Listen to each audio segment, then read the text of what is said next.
Апелациониот суд со низа забелешки за постапувањето на граѓанскиот суд во тужбата Фрчковски против Андов ја укина забраната за продажба на книгата до атентатот и по него на поранешниот претседател на Собранието Стојан Андов, бидејќи Скопска двојка направила повеќе пропусти. Апелација смета дека не е јасно како судијата од Скопје 2 проценил дека книгата ќе предизвика ненадоместлива штета за угледот на професорот Љубомир Фрчковски, зошто ја забранил целата книга кога само еден дел би можел да има конкретна клеветничка изјава, но и зошто се бара од Стојан Андов да ја повлече од продажба, кога сите права за тоа ги има издавачот Матица Македонска. Но секија времената мерка прејудицирате одлука по главната работа, а не сте расправале по неа, и токму тоа и го направи првостепениот судија, тврдејќи дека книгата изобилува со клеветнички изјави.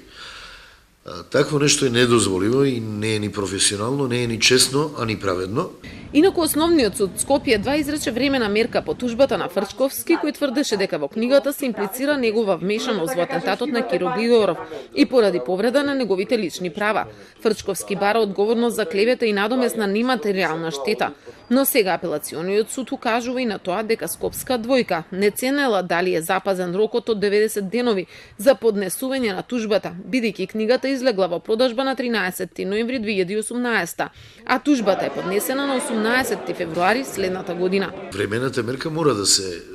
ја враќа на повторно одлучување и наредното рочиште кое е закажано по тужбата нема да го работиме, него повторно ќе расправаме за привремената мерка, бидејќи укината и вратена на повторно решавање. Се додека не завршиме со привремената мерка или не ја повлече тужителот, ние за главната работа за тужбата не можеме да расправаме. Во независна Македонија немало забрани за книги, а во македонските книжарници се наоѓа и книгата на Хитлер "Мојата борба". Цензурата не е прифатена институција во демократските општества, а рекламните агенди велат дека прогласувањето за непожелна книга има ист ефект како и платена реклама во најдобриот термин на најгледаната телевизија или на највидливиот билборд.